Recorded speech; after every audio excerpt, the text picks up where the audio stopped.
Okay, so the first machine I want to show you today is this very simple tree farm that works based on a cart assembler setup that I really did not know was possible. Essentially, whenever you have a cart assembler setup with chassis on top of it, if you activate this setup, you will have any saws, deployers, or drills attached to it activated once. Which means that in this case, if this tree grows, the redstone current will go through the block, the wood block at the bottom here, and is going to go through this redstone. On its way down right here is going to activate the cart assembler, which is going to bring the saw to life and is going to chop the tree. At the same time, the deployer would come to life and it would not find a spot to do anything, so this spot will be empty after the tree is cut down. Then these repeaters will take a moment to deliver another pulse to the system, which will power it, and this time the saw won't find anything to do, but the deployer will find an empty spot and it will plant the tree. And if you'll note here, the chest is always accessible because this farm is not like always rotating or always moving, so it's actually perfect for connecting it to other systems like a furnace engine or to anything you want. And it's very cool that you can access the wood all the time and the machine isn't lagging your whole world because it's always rotating even when there aren't any trees. So let me put some fertilizer on this tree, get it to grow to full size, and you'll see it in action. The current goes through here, breaks the tree, second pulse goes through here and plants the tree. Now there's one thing to note here is that for some reason when I rotate the farm to face in other directions, it doesn't always work. So I don't know if you know why this is happening, let me know, but otherwise this should work perfectly well in 1.165 and 1.18. So go ahead and try it and let me know what you think. The next machine I want to show you is this very simple cobblestone generator which uses the exact same technology and is infinitely expandable, and I'll show you how to do that in a minute, but it's very cool because it's super fast, you don't need any hoppers or chutes, so you don't have any overflow of materials, everything neatly gets deposited into a chest that's always accessible. So the idea here is that the current will go through the block, it will power the cart assembler, bring the drill to life, it will break the block, and then give it some time to generate another block, during which the redstone will be off. And as you see, we get everything in the chest right away as soon as it's mined, so this machine is very effective, very low on waste, and I think is very cool considering what we can do with it once we expand it. And this right here is a slightly expanded cobblestone generator using exactly the same technology in that right here, the first part is basically that same cobblestone generator. And I have it because I need to make sure that I can detect at least one cobblestone generated. These all work at the same speed, so it seems like it works perfectly with this setup. And you'll see how magnificently fast this thing is. You see it breaks, cobblestone generates, breaks again, and if we go to the chest, you're gonna see everything getting deposited immediately without any delay. And I think this is a huge step above the current create mod models for cobblestone generation, because we don't need any conveyor belts, we don't need any motors or water wheels or rotation or anything like that. All you need to expand this thing is add more chassis down here and expand the cobblestone generators, and you'll have this massive machine. So I think that really this is the next generation of cobblestone generators, and if you get anything out of this video, this one is the one. But don't fret, there are so many more cool things coming on the way, so let's go ahead and take a look at them. Now, since we're looking at this particular type of technology, I figured I could not escape building a simple sugarcane farm. This one unfortunately needs an observer because you have to detect when the sugarcane is fully grown and you can't really pass a redstone current through it, but other than that, it's all exactly the same. You have a mechanical saw, you have a chest that will collect the items, and whenever the sugarcane grows, it's gonna get cut and deposited into the chest. And it can even be expanded just like that, and it needs only one observer. You don't need a whole lot of them, you don't need pistons, you don't need hoppers, so I really think this is also a huge step up from your typical automatic sugarcane farm, and it can be expanded horizontally by God knows how much. It can be really big. So now when we plant the sugarcane, you'll see that it all gets cut right away and gets deposited in the chest. And this right here is the final machine of this class of machines, which operates using the exact same method to collect wool from these sheep right here. This is a deployer with shears attached to it. We don't need this hopper. I used it at the beginning just to attach the shears, and otherwise this machine runs on a timer. So whenever I press this button, it's going to take 30 seconds to deliver a signal and mine or collect a piece of wool, and then when that's done, the signal will come back through here, through this block, and then we'll take another 30 seconds to activate and mine again. So when we press the button, it's going to take a nice 30 seconds, which I'm going to fast forward for you here. And once we hit the 30 seconds, you see we got an extra piece of wool in here, and this sheep has been sheared. And this continues on. Every 30 seconds, you'll get another piece of wool. Now, I set it to 30 seconds because I wasn't sure how long it takes for sheep to grow their wool, and also because in this experimental world of mine, I have time flow disabled, so the sheep will actually never grow wool again. But when you put it in your survival world, this will work very well, and it will continuously produce wool for you that is, as usual, always accessible from here, except for the moment when the contraption is powered on. So you can place a chute on the side here and get everything you need. And now things are about to get a little bit more exciting, because I've discovered that, and you know, I can't believe that I'm only discovering this now, but dispensers on top of an assembled structure like this are going to automatically pull whatever's in the chest. So if I press this button right now, these TNT dispensers will throw it sideways at 90 degrees, and that is very consistent. If I have them facing this way, the bomb is going to go that way, or the TNT. So in this case, if I open it, you'll see that all of the TNT stacks have gone into... Well, actually, they go in a little bit at a time. So eventually you will have everything going into the dispensers and getting tossed out there. And I think that despite this cannon being kind of weak, short range, it basically all it does is dig down. I think it's a very good prototype for creating future cannons that I will hopefully make more powerful, more long range.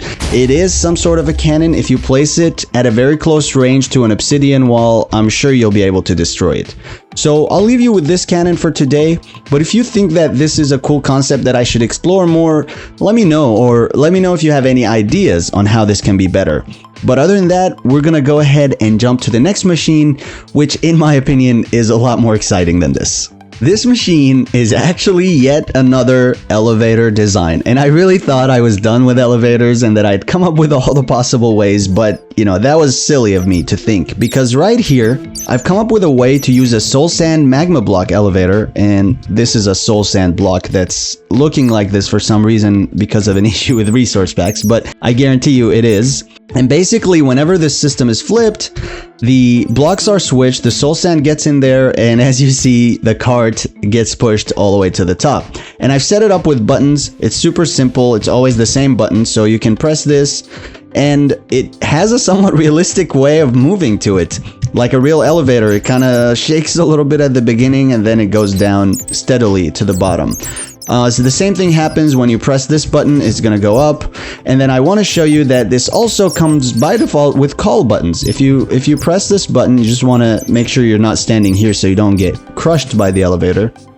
Perhaps the position of these buttons isn't great, but it works perfectly well. It uses a very simple redstone circuit here. We have a toggle latch right here so that we can use the same redstone link for everything. Whenever you send it, it just flips it on or off. And these are a simple set of repeaters. This is also a repeater, which should does not have any ticks. Let's see if it... Yeah, I don't know what's up with this. But either way, this is a simple block switcher that switches these two blocks whenever you turn on or off the contraption. Now, one thing I want to mention is that whenever you will use the schematic for this, it's not going to come like that, because if I copy this in a schematic, this whole section with the cart will not get included because it's already assembled and disconnected. So I created another version. Now, you don't really have to go with my little elevator chamber here because I know it looks terrible. I am not the best, or not even at all a good builder, admittedly. So when you get this contraption And this is good to have it here so I can explain exactly how things are working. You have this column of water. It's set up as an elevator. This is an old concept that technically you should already know, but either way, once you set it up, you go one block above the column and you set up your cart assembler. You use the chassis to go one block below, so it's the level of the cart assembler, just so that when you get down to the ground, the cart will sit on top of this block here and the elevator will sit on the floor. Now, all you have to do once you're done with this, and you really absolutely have to make sure that this is set to lock rotation, because if you don't set it to lock rotation, the elevator will start rotating all over the place. So all you have to do now is flick this on and then break the block right under it. And the elevator will go down, and now you can clearly just go ahead and use the elevator like you used that one. You can feel free to actually extend the chassis as far as you want. You can have an entire house here. You can have whatever you want, really. It's just the concept is very cool, and I wanted to introduce it in its most basic form. And then the sky's your limit, quite literally, I think. And now that we've looked at the elevator, I want to show you this machine which uses exactly the same concept. And honestly, no matter how complex or cool the other machines I show you today are, this is my absolute favorite because it's the most useful, in my opinion. It's the most simple, and it was the most surprising when it actually works. So the idea is that whenever a cart is in free fall or is moving or whatever is happening, you will also have the drills, saws, and deployers functioning constantly, just like that setup over there. So right here, we have a C-shaped chassis, setup of chassis with the cart assembler sitting right in between. So we know right now that the moment we flick this on, the whole thing is just gonna fall. And we have a double layer of drills right here. The second layer is attached with super glue because sometimes the machine gets stuck and it doesn't dig down. So what's the point of this, you might be asking? Well, the point is in the name of this machine, which I like to call the straight down digger. Straightforward, very simple. It's very dangerous to dig straight down in Minecraft. It might be getting a little bit better these days with all the caves and spaces underground, but still, this thing will dig all the way down to bedrock and will sit waiting for you. And if you wait for it to go all the way down, then you pour a little bit of water. The rail under the cart is going to break, which means this chest is going to be accessible and you'll be able to get everything that this thing collected on its way down. So without further ado, let me just flick it on and show you how cool it is. I forgot to set it to lock rotation, so that's why it spun a little bit. If you set it to lock rotation, it's not going to do that. But as you see, the machine keeps going. You can't really stop it unless you beat it. You go faster than it and break the chassis or the rail or the cart or anything like that. But as you see, this thing is perfectly functional. I recommend you don't put water in the hole before you see this thing completely stopped, because it might break the rail and stop it from moving forward or downward. So what do you think about this? I really think this is pretty much the coolest machine that I've built to date, including that massive calculator thing over there and all of these other things that I may or may not have shown you before. Now, this concept is nice and cool and everything. So where do we take it next? Well, with this, we've all been building drills and massive machines that go down into the ground to collect resources for us, but we really can just build this thing and let it fall down and put everything in this chest. So you flick it on, it's just a little expanded, uses exactly the same concept, and this thing is gonna go and dig straight down. Now, this is only an experimental world that I made, so it really is not high. It doesn't go as deep as your average survival world, but here it is. Now let's go check out that big machine that we just sent down. Hopefully it has made it all the way down. It has not yet. But you can hear the drilling going crazy, and once it hits the ground, we can break this cart and see what's in the chest, which in my case is obviously just going to be a whole lot of iron blocks. I think we're here, we're stopped. If we dig a little bit deeper, we will find bedrock right here, so the drills are stuck in it. We break the cart, so the contraption comes back, and now you have all of these blocks, and obviously you're free to mine everything and take it to go build it again. And that is the only downside here, in that the machine is not gonna go back up by itself, but I think it's pretty worth it, especially if you're gonna build a single or a double drill like the other small machine and simply use it to dig down to create your mine shaft or something like that, because it's cheap, it's very simple to build, and you can build it very early on in the game. So I really want your honest opinion about this machine, because I think I've already said that a couple of times, but it is my favorite. And now we're gonna look at this machine, which you've been seeing while we were looking at those, and this is where we are going to start doing some serious farming. And I really don't know why this setup is extremely underutilized. Everyone ends up using drills and what do you call it, those gantry shafts and all these expensive farms that in order to expand you just need a huge amount of resources. Now with this farm, all you need to expand it is more rails, more harvesters and chassis, and then more planting, obviously. So if you want to think big, you can think about something like this, for example. This right here is only a small example of what you can achieve when you expand a farm like this. This is not massive, it can be a lot bigger, but really this was all I had the time to do today. And all you have to do is flick it on, the cart assembler will pick everything up. Again, you have to make sure that it is on lock rotation. It looks like it is not set up to that, so luckily I was able to save it. So what we're gonna do is we are going to make sure this is set to lock rotation, and then we place our lever.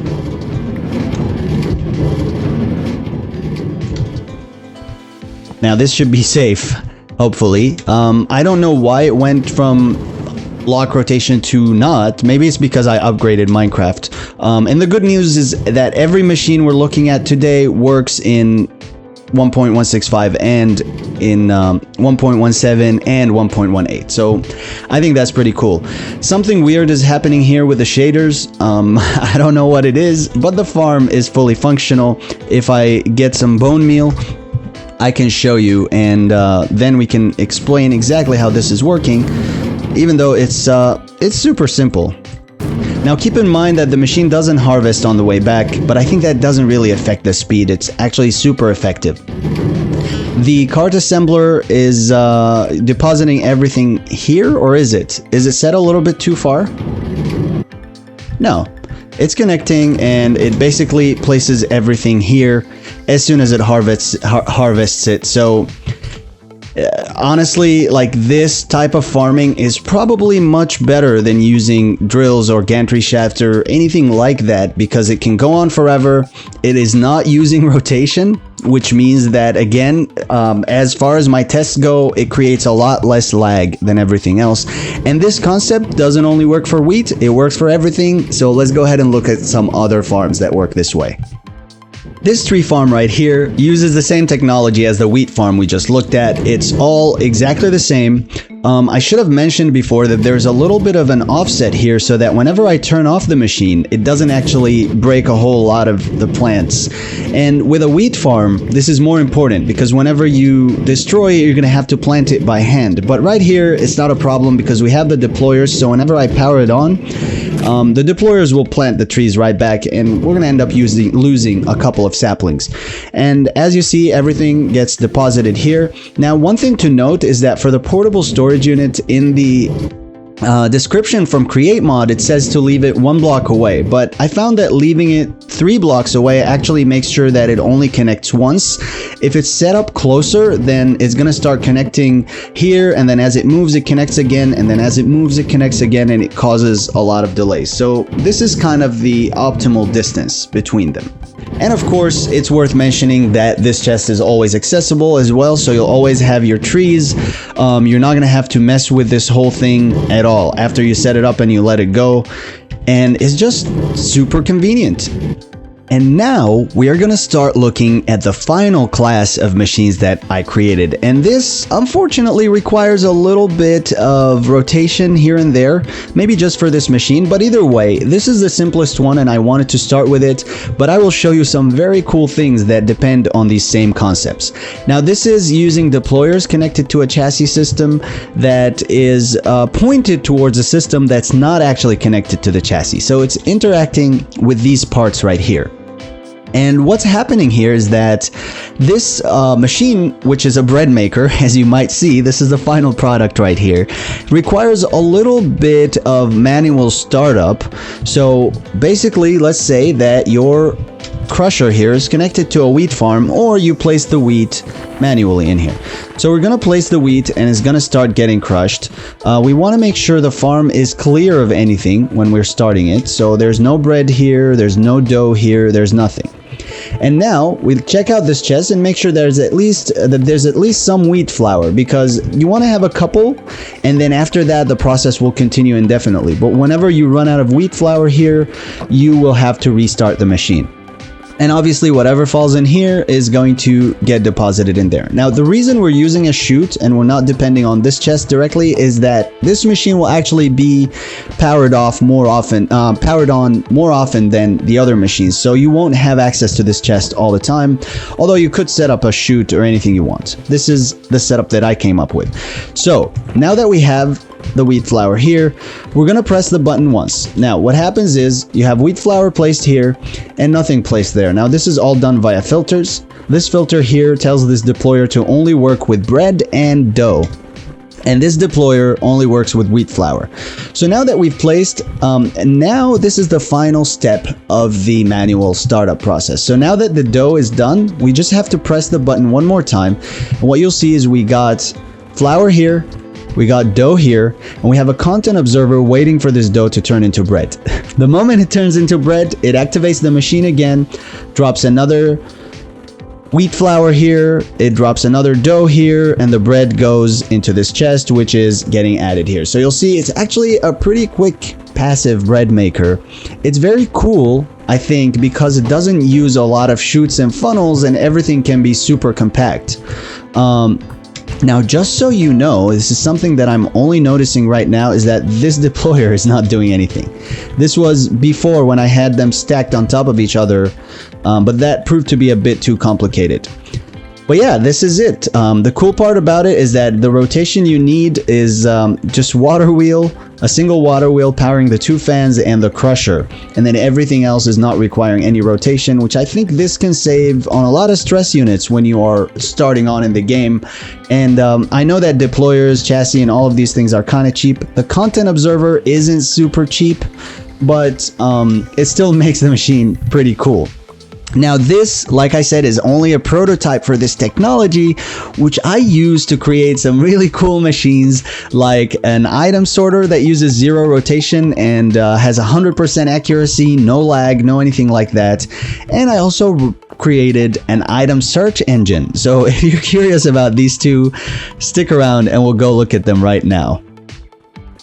And this right here is a crazy item sorter that I had a random thought, could this be possible? Turns out, yes, it's super possible, it's super cheap, and it is actually a lot faster than you would think it is. Now, I apologize for these OpenGL errors. I don't know what they're about. Hopefully I'll figure them out at some point. But anyway, right here, this is how this thing works. You open this intake chest and press your two whatever blocks and wait for them to go all the way down. And as you see, the system has already started sorting them. You see the orange is falling here, the purple is falling here. It does them one at a time. So that's kind of the limitation. However, no matter how many items you place in there, they will be sorted simultaneously because the filters are set in the deployers, and whenever the machine works, it sends a signal. Now, the way this machine works is that whenever an item is present in this chest, is going to fire up this comparator. A comparator basically just comes on whenever there are any items in the chest. The signal strength that comes out of it changes based on how many items there are, but we're not really using that feature right now. We're just detecting if there's anything in there, so you can technically place your items directly in there. And what this will do is it sends a signal. Whenever the signal is sent into this target block, it activates the whole contraption. And what that does is that it actually separates this chest because it's hooked up to the contraption, which turns off the comparator. So it comes out, turns on, does it again, and every single time it's powering on, the deployers are using whatever items are in the chest based on the filters set on them to place them on these deployers, which then place them in these chests. So it's a very simple system.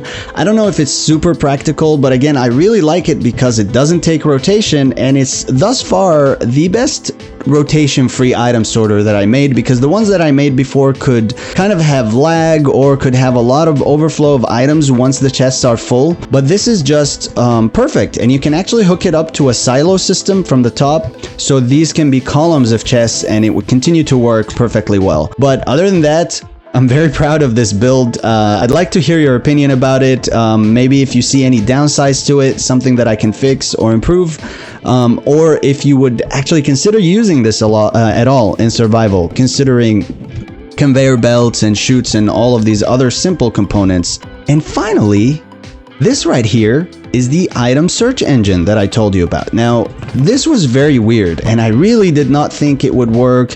And even as I got it to work, it did not come out perfect, because unfortunately, if you were trying to look for a certain item, you have to place 6 blocks of that item in here. Now, you're not going to lose these blocks. They're going to return right into this chest. But it's kind of a downside. If you're looking for something that you don't have any of, this is not going to work for you. But basically, now that I place these 6 items, I can press the button, and it tells us that we have purple blocks in here. It also works if you have the blocks in 2 of the chests. So let's see, if I go in here and I place 6, let's take out the purple so we don't confuse the system. Press the button, and as you see, we have purple in here and purple in here. And you can search orange. I'm sorry, we search for orange, not purple. So the system works pretty well, it's very cool, and I am working really hard to come up with one where I can only place a single block. It's going to require some movement, and that's why I kind of held on that. But other than that, this is fully functional. Now, just to explain to you real quick, all of these repeaters and cables should not intimidate you, because they're basically just pointing the content observers that point at the chest to the lamps that are at the front. All the magic is happening in this chassis assembler system. Whenever we press the button right here, the repeater powers this system and assembles everything. Now, the moment everything is assembled, what happens is, as we know, the items will be grabbed from the chest, and we need 6 because we're searching 6 chests. What that's going to do is going to power the deployers that are sitting against the chassis. There's one here, there's one here, and so on. There's one for each single chest. And what that does is going to grab the blocks that we have here and is going to set them as the filter for these content observers. And so that discovery was what made this possible, is that a deployer can set a filter on one of these only when it's pointed at it from the top. So immediately we're setting these filters, is going to pop these lights on. And the cool thing and the bad thing is the filters in the content observers don't actually need a block, so they remain on. But now we need to get rid of the blocks that are in the deployer because they stay here. And what happens is, whenever the system is on, these chutes disconnect from the system because they're not connected to any chassis, allowing the deployers to go ahead and set the filters. And then the system goes off right away, and these blocks, these chutes or funnels, will immediately become connected to the deployers and will send everything up to this set of chests, which will drop the items in these hoppers, which will take everything back to the input chest. Now, sometimes it gets stuck, the items don't get back, but don't worry about that, you just have to do another chest. I haven't yet figured out where the items are getting stuck, but they don't always get stuck. Now, let's look at it from the top. So you'll see the moment the system turns off, the items will fly up there. There it is. We saw a little purple down here. And the items should come back. And usually whenever you have something stuck and you do another search, everything comes back, even from the previous search. So again, I don't know how practical this is or if anyone's going to want to build it. But if you'd like to see a more advanced search engine, let me know. I will spend the time to develop this either way, but I want to see how excited you are about it. And if you are excited, then I'll make sure it happens faster. Now this, ladies and gentlemen, is not all. I actually do have 2 more machines. One of them is similar to these setups, and one of them is just like a small bonus. I don't think it's the best, but it could be very useful. So let's go ahead and look at the last 2 machines and we'll be done. This here is a bulk crafting table. Now, I've used these crafters, mechanical crafters before, and I didn't really come up with a lot of ways to automate things easily with it. You know, it works, but only if you have a very specific setup to create a very specific thing, and I wanted to come up with a way to bulk craft anything. And this was the result. It really is just a series of funnels and chutes and whatever to make sure that the top grid matches this grid. All you have to do is kind of face this way, back way. So this is what you're looking at here is a regular crafting table. You have to put in the recipe and then fill in the stoppers for the mechanical crafters to make sure that everything is crafted correctly. But now I can show you that we can actually, well, let's craft 2 diamonds, so at least we are making sure that we're getting the full scope of how this thing works. So we're gonna put 2 here, and as you see, they get sucked in right away. We're gonna put 2 here, and then we put 2 diamonds here. We put 2 diamonds here, and then we put 2 diamonds here. And now you should see the process start. I'm using a creative motor because I'm too impatient to use a fan that takes forever. But as you see, the pickaxe gets crafted, it gets deposited in the chest, and now you have something else. So you can use this to bulk craft anything you need simply by setting the stoppers appropriately. And as you'll see, the stoppers actually don't disappear. So you can even just set them from the front without bothering putting the stoppers in the boxes. Is that what they're called? Craft slot cover. That's what it is. I've been calling them stoppers. That's what I was referring to. So you can, like I said, put them in the front, and then you can, you know, build a farm, for example, that connects to the chests you need to supply things with, and you will have a bulk crafter that can craft anything you want just after very simple configuration. So I thought this was, you know, it's a lot simpler than the things that I've shown you today, but I think it's pretty useful to have. Now finally, this here is a very important machine. You might notice from the way it's built, you might have already guessed that this is a mob farm. I've set it up with, what do you call them? Spawners, because I'm not very good at creating farms without spawners that actually generate anything. But as you see, I have a zombie spawner and I have a skeleton spawner in there. And I have this little setup here for the overflow. So let me explain everything. We have the cart set up exactly like we did with the tree farm and the wheat farm, and we have deployers set to break mode. Now the reason I have diamond pickaxes set up here is not so that I can use them. You actually don't need to put anything in these hands, but I put the diamond pickaxes so that the deployers don't pick up random arrows as sticks from the floor and stop killing the mobs. So this is all you need here. Once these move, they're gonna start punching and they're gonna start killing the mobs. Anything that is directly killed by the deployer is going to come back and be deposited in here. But sometimes, as you know, with mobs, like if you hit them a lot and weaken them and then they die a second later, and those don't count as deployer kills. And in that case, I have set up this really simple rig right here so that as the deployers kind of move in, they're going to push everything, it's going to fall here, and you'll get a bunch of stuff in here as well. Now the really cool thing about this is that this thing generates XP. I don't know if that's usually the case with mob grinders. I always thought that you have to kill them yourself to get the XP, but it looks like this is not the case with deployers, and I'll show you right now. All you have to do is stand here. I have this little spot. It's not very elegant, but you sit by the chest. Now we're gonna set the time to midnight. We're gonna set the game mode to survival, and we're gonna set the difficulty to hard. And this way, basically, we're already starting to hear the mobs. Now I'm kind of scared about going outside, but I'm gonna go just flick this on and then come back before everybody comes and attacks me. And now we should, as you see, things are happening. Also, the mobs that get killed by skeleton arrows are also going to drop on the floor. So these are some of the things we get here. Now, if I stand here, the XP collection might happen quickly. Even if the XP gets gathered on the other side and doesn't get pushed really quickly, eventually it will make it. So if we wait here just a few seconds, the XP will start coming in. And honestly, even if you don't see it coming in fast, sometimes it just comes in a huge burst because a bunch of XP points kind of gather on the floor until the deployers push them in very slowly. Now what's happening?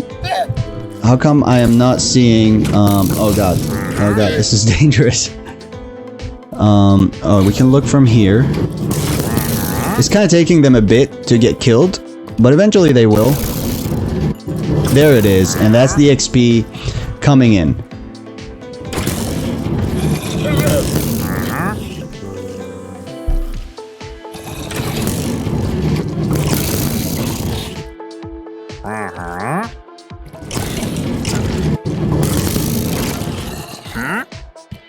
Now it looks like because I have my game sounds kind of messed up, we're not hearing the XP coming in, which is the most satisfying thing.